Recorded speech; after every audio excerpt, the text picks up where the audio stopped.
Hello class first year. I hope debit और credit के rules आपको याद हो गए होंगे। Means which comes in debit and which account will be credited in which condition. Real account, nominal account, personal account, उसके definitions, उसके rules आपने अच्छे से मीन्स उसको तैयार कर लिया होगा। So now the next one is NCERT questions. Means first question I am going to present here. This is right.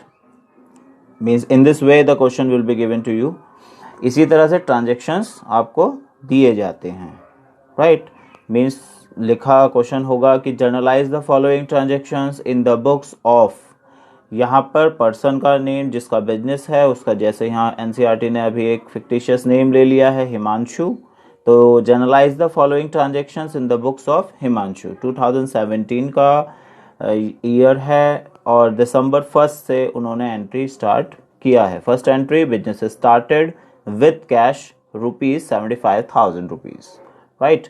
Business start हुआ है, परचेस किया है गुड्स को 10,000 में, sold goods to Swati 5,000, Swati को सेल कर दिया है। परचेस फर्नीचर 3,000 रुपीज़ के लिए और कैश रिसीव हुआ स्वाति से 18 को, ठीक है, 18 दिसंबर को इन फुल सेटलमेंट 4,000 रुपीज़, ठीक है, फुल सेटलमेंट मान लिया गया है।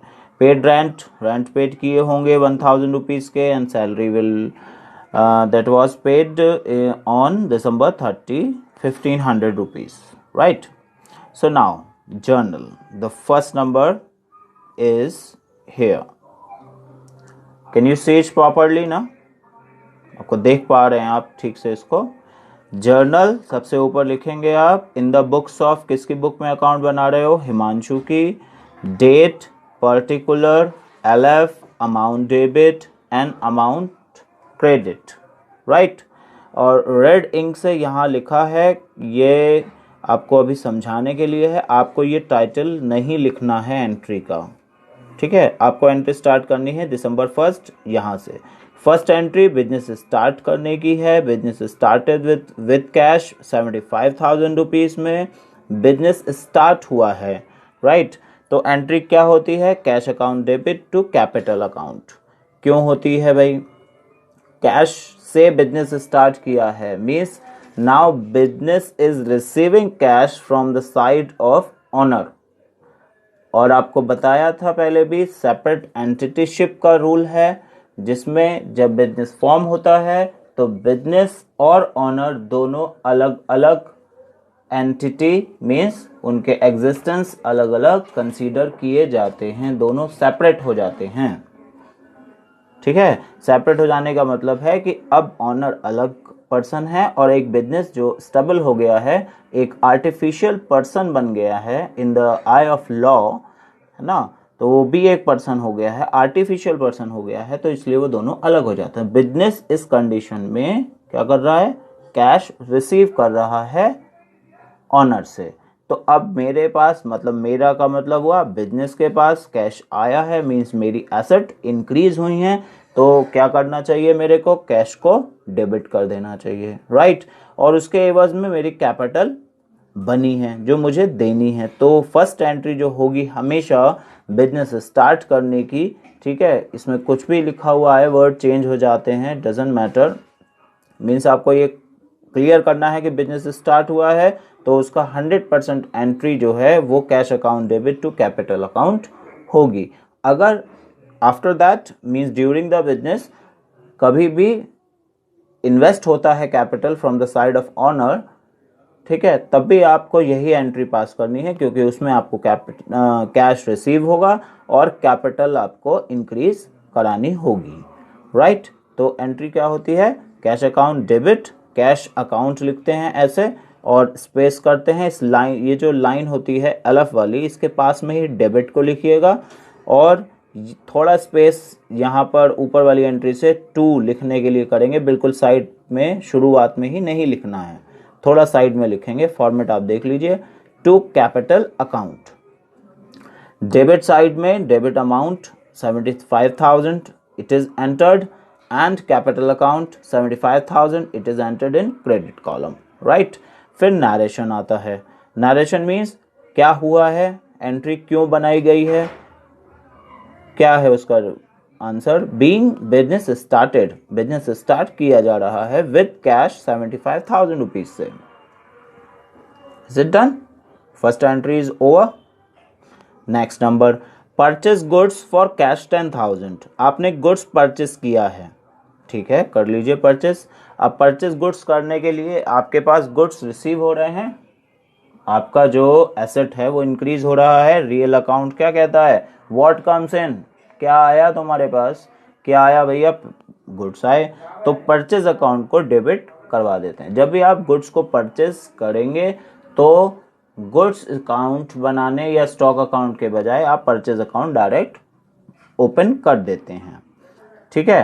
तो 7 डेट को हुआ था, डेट लिखना जरूर याद रखना है अगर क्वेश्चन में गिवन है तो, ठीक है। परचेज अकाउंट डेबिट हुआ टू कैश, उस जब आपने परचेस किया है और कैश में लिखी है एंट्री तो आपका कैश डिक्रीज हो गया। रियल अकाउंट का दूसरा नंबर, दूसरा पोर्शन जो है वो क्या है, व्हाट गोज आउट, जो चला जाता है बाहर, एसेट चली जा रही है ना, दोनों ही एसेट हैं हमारे लिए।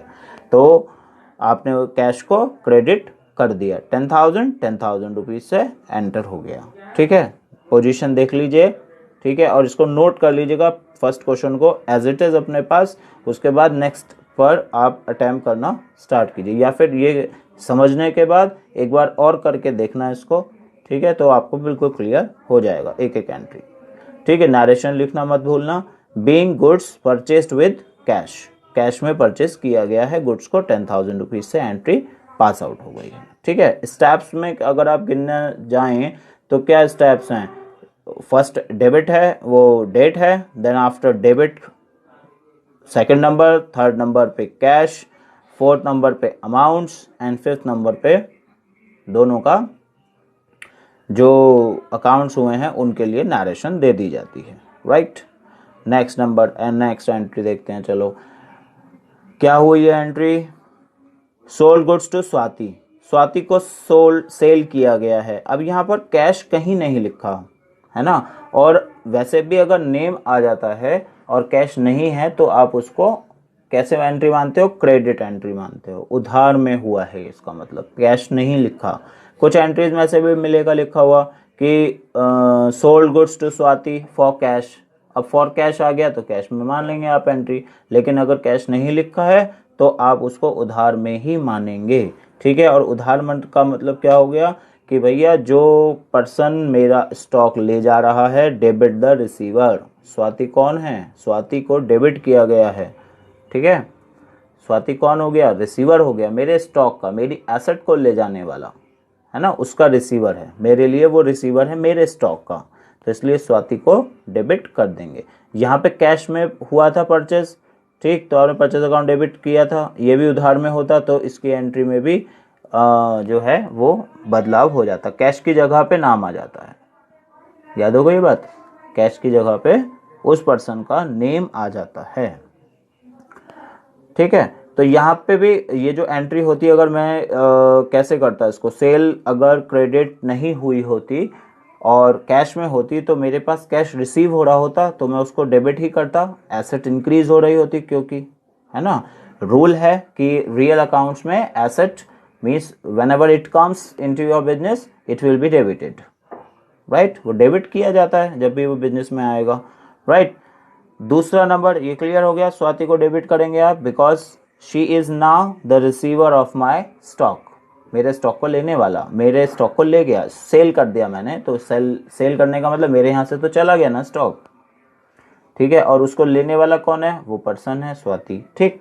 और दूसरा नंबर, दूसरा अकाउंट जो इफेक्टेड होगा वो है सेल्स, सेल्स क्या कौन सा अकाउंट हुआ, स्टॉक अकाउंट, स्टॉक से जा रहा है, सेल हुई है, ठीक है। सेल हमेशा ही जब भी होगा तो क्रेडिट ही किया जाएगा क्योंकि आपका स्टॉक उतने अमाउंट से डिक्रीज हो रहा है, एंड व्हाट गोज आउट आपने पढ़ा, what goes out will be credited, उसको क्रेडिट कराया जाता है।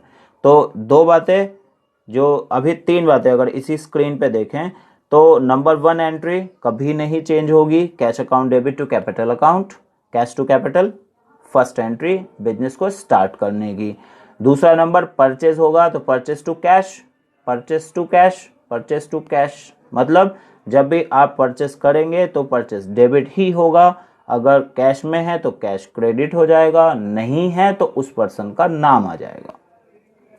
Third number sale, cash to sale entry होती है, अगर कैश में है, नहीं है तो उस पर्सन का नाम जिसने खरीदा है, उसका नाम लिखना जरूरी है ना, वरना तो भूल जाएंगे किसे बेचा था। क्रेडिट तो किया था लेकिन किसको किया था नहीं भूल गए, तो उसका नाम लिखना हमें एंट्री में जरूरी हो जाता है। तो ये वैलिड हो गया कि स्वाति को हमने सेल किया है, Swati is the receiver of our goods. ठीक है, सेल 100% क्रेडिट होगी सीधी एंट्री में, सही एंट्री में। परचेज 100% डेबिट होगी, कैश डेबिट होगा, कैपिटल क्रेडिट होगा बिजनेस स्टार्ट करने की एंट्रीज में। ठीक है, ये याद हो गया। स्वाति से सेल हो गई है। ठीक है, आपने अभी ऊपर क्वेश्चन में पढ़ा था स्वाति ने सेटलमेंट किया है, तो अभी ये पैसे भी देंगे। ठीक है, ये जो बिजनेस है स्वाति नाम से वो। अब आगे चलते हैं। आपने फर्नीचर परचेस किया है 3000 रुपीज़ का, एंट्री देख रहे हैं, फर्नीचर परचेस्ड 3000 रुपीज़। 3000 रुपीज़ में परचेज हुआ, कौन हुआ, फर्नीचर। फर्नीचर कौन है, कौन है फर्नीचर, एसेट है। ठीक है, अगर परचेज लिखा होता खाली तो ये गुड्स माना जाएगा। परचेज 3000, अगर इसका मतलब हुआ कि आपने गुड्स खरीदा है। अब ये गुड्स कौन है, क्वेश्चन यहाँ पे भी ये भी है, गुड्स कौन है, स्टॉक कौन है। अगर आप एक मैन्युफैक्चरिंग कंपनी हैं, means you convert the raw material into the finish goods. ठीक है, आप कच्चा माल खरीदते हैं और उसको finish good means saleable product जो बनने के लिए तैयार हो जाता है उसको बनाते हैं। आप चाहे छोटा सा ब्रश ही बनाते हैं, ठीक है, आप शू ब्रश बनाते हैं जो ऊपर से वुडन या प्लास्टिक का होता है उसका हैंडल, और नीचे आप उसमें ब्रश लगाते हैं प्लास्टिक के ही। ठीक, तो वही बनाते हैं आप, तो उसके लिए आप प्लास्टिक लेंगे ना, कहीं से खरीदोगे ना, तो वो जो प्लास्टिक आप खरीद रहे हैं जिसको आप ब्रश बनाने वाले हो, या आप वुड खरीदते हो उससे फर्नीचर बनाते हो। ठीक है, तो जो वो वुड खरीद रहे हैं आप, टिम्बर जो खरीद रहे हैं आप मार्केट से दूसरे किसी और सेलर से, ठीक है, वो आपका सप्लायर बोला जाता है, तो उससे जो आपने खरीदा है वो आपके लिए स्टॉक है, क्योंकि आप उसको कन्वर्ट करेंगे किसी और प्रोडक्ट में। ठीक है, तो उस पर्सन ने बेचा आपको, उसके लिए वो फाइनल गुड था, आपने खरीदा, आपके लिए वो रॉ मटेरियल है, माने स्टॉक है, माने गुड्स है, राइट। और आप इसको मीन्स बना देते हैं और उसके बाद आगे वाली कंपनी को या किसी मार्केट में ही बेचते हैं, तो आपके लिए वो प्रोडक्ट फाइनल गुड हो जाता है, means finished good, saleable product, बिकने के लिए तैयार। ठीक है, तो ऐसे प्रोडक्ट्स जो हैं वो गुड्स बोले जाएंगे। जब भी आपको एंट्रीज में लिखना हो तो आप, अगर परचेज लिखा हुआ मिलेगा खाली तो आप गुड्स ही कंसीडर करके उसको entry purchase account debit to cash, या फिर अगर उधार में है तो उस पर्सन का नाम लिख देंगे। ठीक है, यहाँ पे फर्नीचर है, अगर पर्टिकुलर एसेट के नेम से एंट्री हुई है, जैसे ये पर्टिकुलर एसेट नेम है फर्नीचर, ठीक है, ऑफिस में लगा होगा, आपकी फैक्ट्री में लगा होगा, कहीं पर भी लगा हो, पर्टिकुलर एसेट नेम से अगर आपकी एंट्री गिवन है तो आप उसी को डायरेक्ट रिसीव होता हुआ दिखाएंगे। ठीक है, पर्टिकुलर एसेट का मतलब जैसे यहाँ पे नाम है फर्नीचर का, मशीनरी होती, जनरेटर होता, चाहे कुछ भी होता, टूल होते, प्लास्टिक कोन होते, कप होते, कुछ भी खरीदे कंपनी कहीं से भी, अब उसकी एसेट बन जाती है। ठीक है, जिसको वो यूज करने वाली है। ठीक है, यूज करना और प्रोडक्शन के लिए परचेस करना दोनों में अंतर है। ठीक है, जो आप बना रहे हैं उसको परचेस करोगे तो वो आपके लिए कौन होगा, गुड्स होगा। ठीक है, आप किसी प्रोडक्ट को यूज करने के लिए खरीद रहे हैं तो वो आपके लिए एसेट ही है, मीन्स डायरेक्ट नेम से लिखा जाएगा। एसेट तो दोनों ही हैं लेकिन वो डायरेक्ट नेम से लिखा जाएगा। ठीक है, चाहे ट्यूबलाइट खरीदे, ऑफिस के ट्यूबलाइट खराब हो गई हैं या तो वो खरीदी मार्केट से आपने, तो ट्यूबलाइट की डायरेक्ट एंट्री होगी। आपने कंप्यूटर्स खरीदे मार्केट से, आपके ऑफिस में लगने हैं, ठीक है। मार्बल आपने शीट खरीदी है, बिछानी है ज़मीन पे, है ना। डोरमेट ही खरीदा है आपने, बिल्कुल कुछ भी खरीदा, एक छोटे से छोटी चीज़ भी। आप स्टेशनरी ही खरीदते हो, कप सेट खरीदते हो ऑफिस के लिए, कोई भी चीज़ आप खरीदते हैं तो वो एसेट होगी जो यूजेबल होगी, ठीक है। यूज आगे होना है जिसका, ठीक है। आप उसको कन्वर्ट नहीं करने वाले हैं, आप उसको कन्वर्ट करके सेल नहीं करने वाले हैं, तब वो आपके लिए नॉर्मल एसेट कही जाती है। जिसको कन्वर्ट करने वाले हो, जिसमें बिजनेस कर रहे हो, मतलब कि, है ना, जिसमें बिजनेस कर रहे हो, वो गुड्स कहे जाते हैं, ठीक है। आप बुक्स का बिजनेस करते हैं, आप बुक्स बनाते हैं, पब्लिशर हैं आप, ठीक है। पब्लिशर भी एक और सेकंड स्टेज है, वैसे उससे पहले मैन्युफैक्चर हैं बुक पेपर के, ठीक है। आप पेपर बनाते हैं, आप पेपर बेचते हैं पब्लिशर को, पब्लिशर उस पर प्रिंट करवाता है सिर्फ, है ना। तो अगर आप जो वो बुक पेपर आया है वो पब्लिश जिसने मैन्युफैक्चर किया उसको, ठीक है, तो उसके लिए फाइनल गुड है। आपने वो पेपर खरीदा, ठीक, उसकी बाइंडिंग कराई, उसको एक शेप दिया बुक का या नोटबुक का, ठीक। तो जब आपने वो पेपर खरीदा तो आपके लिए रॉ मटेरियल है, ठीक है। रॉ मटेरियल परचेस किया आपने, आपने उसको बाइंडिंग की, उसको कटिंग किया, उस पर प्रिंट किया, उसको एक बुक का शेप दे दिया, कन्वर्ट कर दिया, मतलब कि उसको, है ना। Now means it is called saleable product, है ना। अब आप उसको बेचोगे आगे। तो पेपर आपके लिए रॉ मटेरियल था, उस जिसने वो पेपर बनाया उसके लिए फिनिश गुड था। आपने उस पेपर को बुक बना दिया, बुक आपके लिए सेलेबल प्रोडक्ट हो गई, ठीक है। आगे जाके दूसरे पर्सन के लिए जो खरीदेगा, जो होलसेलर होगा, आपका स्टॉकिस्ट होगा, रिटेलर होगा, वो उनके लिए स्टॉक होगा। स्टॉक रखा है मेरा, मेरे पास स्टॉक है, वो स्टॉक है, वो सेल करेंगे आगे, तब वो उनके लिए प्रॉफिटेबल मीन्स सेलेबल प्रोडक्ट बन जाएगा। तो ये कॉन्सेप्ट समझ में आ गया आपको, मीन्स कि स्टॉक कौन है और एसेट कौन है, ठीक है। छोटा सा अगर कील भी लगनी है ऑफिस में तब भी वो एसेट ही है, और उसको परचेस करने में डायरेक्ट नाम से उसकी एंट्री की जाएगी, जो ये है। Is it done? तो purchase account debit, asset increase हो रही है, आपके पास एसेट आ रही है, व्हाट कम्स इन में purchase account debit to cash account की एंट्री आपने यहाँ पे फाइनल कर दी, ठीक है। ये एंट्री क्लियर हो गई, नहीं हुई अभी? आपने कैश दिया होगा, ये चला गया आपके बिजनेस से, ठीक है। मीन्स यहाँ पे तो कम इन हुआ, यहाँ पे गोज आउट हो गया, ठीक है। यहाँ से एक जगह से चली गई है, यहाँ पे प्लस हुआ है, यहाँ पे माइनस हो गया। जैसे भी याद रखना चाहें याद रख लीजिए, बस याद रख लीजिए, ठीक है। ये आपका तरीका है, इसमें कोई डेफिनेट नहीं होता है कि इसी तरह से याद रखो, नो। आप किसी भी तरह से याद रखिए, लेकिन डेबिट क्रेडिट वही रहेंगे, समझने के तरीके 36 हो सकते हैं, मतलब कि नॉर्मल लैंग्वेज में, राइट। सो आप नरेशन लिख दी है, इसकी आदत आपको पड़ जाएगी। Being furniture purchase for cash, 3000 rupees में परचेज किया है, इज इट डन? नाउ अब एक स्पेशल एंट्री आती है जिसमें कैश रिसीव हो रहा है स्वाति से in full settlement of with 4000 rupees, ठीक है। स्वाति ने फुल सेटलमेंट कह दिया है। आपने पीछे बिजनेस में देखा था कितने रुपए का स्टॉक उसको सेल किया था हमने, 5000 रुपीज़ का, ठीक है। 5000 का किया था, लेकिन स्वाति ने कहा कि 4000 रुपीज़ में फुल सेटलमेंट कर लीजिए, मेरे पास इतने ही हैं, उससे ज़्यादा हम नहीं दे रहे हैं आपको, ठीक है, या दे नहीं पाएंगे। आपने कहा ठीक है कोई बात नहीं, आप इतना ही जितना पेमेंट हो रहा है वो करवा दीजिए। तो ऐसे पेमेंट्स को जब आप पेमेंट रिसीव कर रहे हो तो कैश अकाउंट को तो डेबिट करोगे भैया, प्लस हो रहा है, मेरी एसेट इंक्रीज हो रही है, ठीक है। तो 4000 रुपीज़ उसकी तरफ से रिसीव हो रहे हैं, डन। लेकिन दूसरे नंबर पे आप वो 1000 का जो डिक्रीमेंट है उसको डिस्काउंट अलाउड में दिखा देते हैं, ठीक है। डिस्काउंट अलाउड हुआ, आपने अलाउ किया, है ना। जो पैसा नहीं दिया गया वो एक तरीके से आपका एक्सपेंस मान लिया गया, खर्च हो गए, वो खत्म हो गया। स्वाति जो इंटरप्राइजेज या कोई भी बिजनेस होगा ये, उससे अच्छे रिलेशन रखने के लिए आपने उनको डिस्काउंट दे दिया, है ना। ये तो नॉर्मल सा कॉन्सेप्ट, आप समझते हैं इस चीज़ को, है ना। मीन्स जिस एज में हैं आप तो उसमें डिस्काउंट, आप मार्केट जाते भी होंगे, वहाँ से प्रोडक्ट लाते होंगे, आप उन पर आपको मिलता है कि अगर एक प्रोडक्ट खरीदो तो इतने का है, 2 खरीदोगे तो इतने रुपए के हो गए, मीन्स उसमें थोड़ा सा डिडक्शन हो जाता है। तो वैसे ही डिडक्शन यहाँ पे हो रहा है, ठीक है। आपने 4000 रुपीज़ रिसीव कर लिए हैं, तो उसके एवज में उनको 1000 का छूट एक तरीके से दे दी, डिस्काउंट दे दिया, तो डिस्काउंट अलाउड अकाउंट डेबिट हो जाएगा। ठीक है, जब भी आप रिसीव कर रहे होंगे। इसका एक और दूसरा रिलेटिव है, वो है डिस्काउंट रिसीव्ड।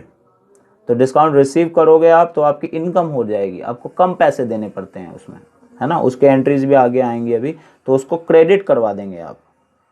डिस्काउंट रिसीव को क्या करवा देंगे, क्रेडिट करवा देंगे। ठीक है, ये डिस्काउंट अलाउड है, इस डेबिट, क्योंकि एक्सपेंस है, आपके पैसे तो ये वाले पैसे तो मिलने ही नहीं है अब आपको।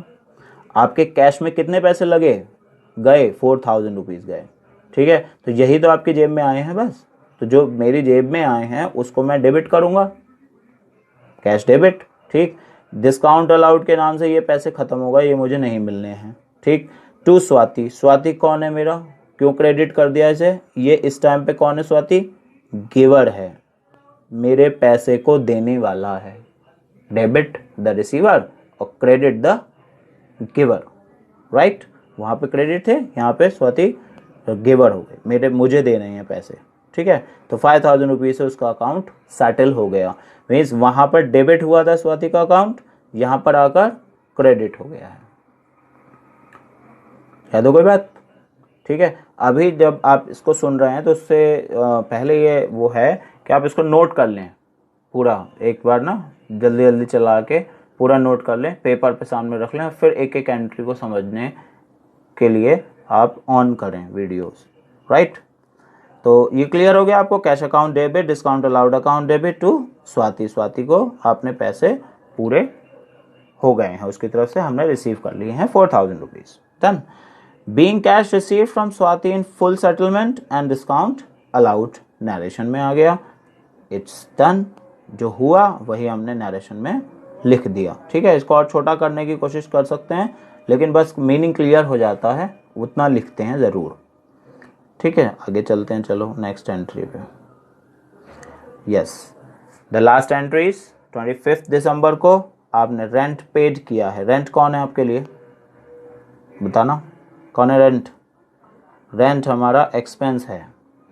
अब एक्सपेंस हमेशा क्या होंगे, डेबिट होंगे।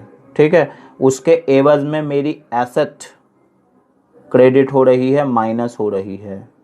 ठीक है, तो मैंने जब वर्ड गोज आउट, क्या गया जेब से, कैश गया है, कैश को क्या कर दोगे, क्रेडिट कर दोगे। ठीक है, वर्ड गोज आउट क्रेडिट।